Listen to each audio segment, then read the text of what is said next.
என் இனிய உலகத்தமிழ் மக்களே, தாய்மார்களே, பெரியோர்களே, சிறார்களே, என் அருமைச் சீடர்களே, யோக நண்பர்களே, யோக விரும்பிகளே, உங்கள் அனைவருக்கும் என் இனிய காலை வணக்கம். கலைஞர் தொலைக்காட்சி நிகழ்ச்சியில் நலமுடன் வாழ என்னும் பிரிவில் அதிகாலை வேளையில் முதல் நிகழ்ச்சியாக இந்த யோகாசனம் தரப்படுகிறது. ஏன் முதல் நிகழ்ச்சியாக தரப்படுகிறது என்பதற்கு நான் பல்வேறு காரணங்களை வெகு நாட்களாக சொல்லியிருக்கின்றேன். அதிகாலை வேளையில் இந்த ஆசனங்களை நாம் செய்துவிட்டால் அன்று முழுவதும் நமக்கு சுறுசுறுப்பான ஒரு தன்மை வந்துவிடும், நினைவாற்றல் கிடைக்கும். காலையில் எழுந்தவுடன் நமக்கு சில பேர்களுக்கு தலை சுற்றல், இன்ன பிற காய்ச்சல், மண்டையடி, வயிற்று வலி இவைகளெல்லாம் அதிகாலையில் தான் நமக்கு தோன்றும். இந்த ஆசனம் பழகிறவர்களுக்கு இந்த தொல்லை எப்பொழுதுமே வராது, ஆயுள் முழுவதுமே வராது. ஆசனங்களை செய்துவிட்டால் நாம் நோயற்ற வாழ்வுக்கு வழி தேடிக்கொள்ளலாம். மருத்துவரிடம் செல்ல வேண்டிய அவசியமே கிடையாது. அந்த நிலையில் இன்றைக்கு பாருங்கள், நமது அரங்கிற்கு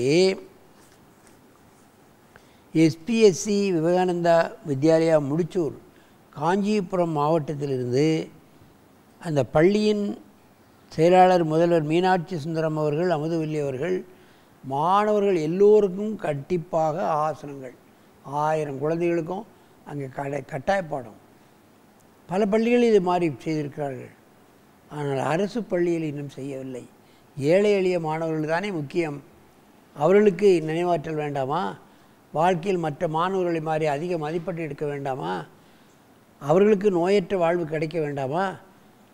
அரசாங்கம் இன்னும் யோகாசன ஆசிரியர்களை அரசாங்கத்தினால் நடத்தப்படக்கூடிய பள்ளிகளில் கண்டிப்பாக எல்லா கல்லூரிகளிலும் சொல்ல வேண்டும். மருத்துவக் கல்லூரி ஆகட்டும், இன்ஜினியரிங் கல்லூரி ஆகட்டும், அரசாங்க மாணவர்களுக்கு, படிக்கக்கூடிய கல்லூரியில் படிக்க மாணவர்களுக்கு யோகாசனத்தை கற்றுக் கொடுக்க வேண்டும். அந்த நிலையில் இன்றைக்கு 2 மாணவிகள் இங்கே வந்திருக்கிறார்கள். பிரியதர்சினி 3வது வகுப்பு, ஜாதுரா 2வது வகுப்பு நத்தை ஆசனத்தை செய்ய போகிறார்கள். என் அருமை மாணவிகளே, நீங்கள் பத்மாசனத்தை கலைத்துவிட்டு வலது காலை கக்கத்தில் வைத்து முதலே செய்யுங்கள். ரைட் லெக்கை பெண்ட் பண்ணுங்க. வலது காலை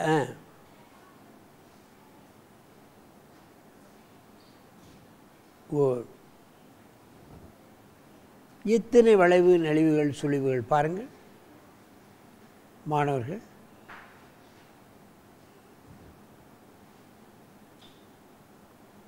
அந்த குழந்தைகளுக்கு முகத்தில் ஏதாவது விகாரம் தெரியுதா பாருங்கள்.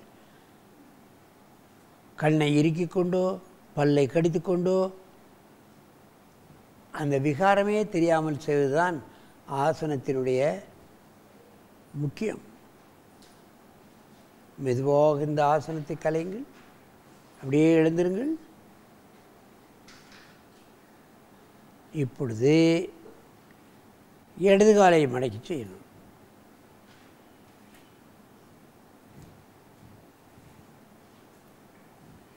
மாற்றாசனம்.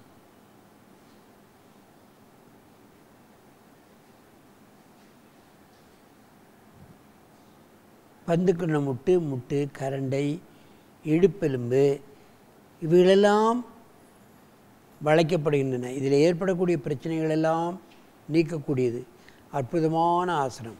முதுகு வழியாக திரும்ப அந்த தொடையை பிடிப்பது என்பது மிக கடினம். பந்துக்கிண்ண முட்டு, தொடை பந்துக்கிண்ண முட்டு, கையினுடைய பந்துக்கிண்ண முட்டெல்லாம் இலக்கம் கிடைக்கும். அதில் ஏற்படக்கூடிய பல்வேறு பிரச்சனைகளெல்லாம் நீங்கும். மெதுவாக இந்த ஆசனத்தை கலையுங்கள்.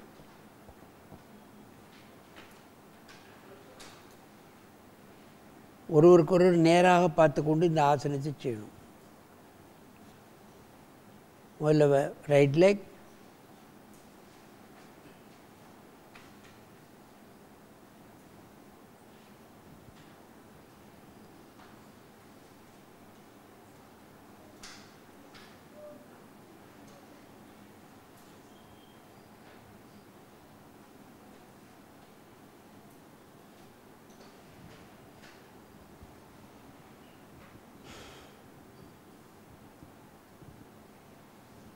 எவ்வளவு நேரம் வேண்டுமானாலும் இந்த ஆசனத்தில் இருக்கலாம் என்ற ஒரு மனோதிடம் இந்த சின்ன குழந்தைகளுக்கே வந்து விடுது பாருங்கள்.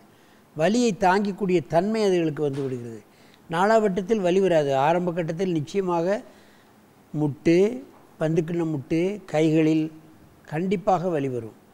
ஆனால் போக போக போக போக வலியெல்லாம் அவர்களுக்கு இருக்காது. மெதுவாக இந்த ஆசனத்தை கலையுங்கள். அடுத்த காலை போடுங்கள்.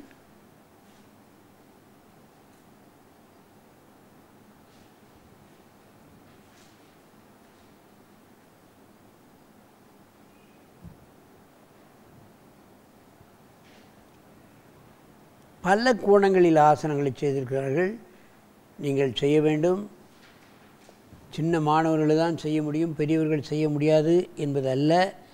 நீங்கள் இதை முடிந்த அளவு செய்தாலே உங்களுக்கு முழு பலனும் கிடைத்துவிடும்.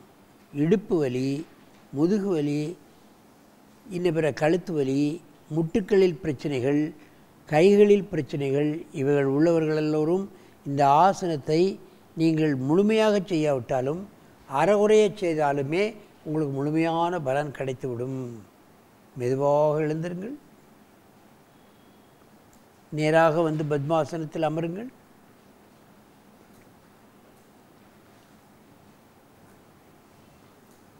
என் அருமை பெரியோர்களே, தாய்மார்களே, இவைகளெல்லாம் சற்று கடினமான ஆசனங்கள்.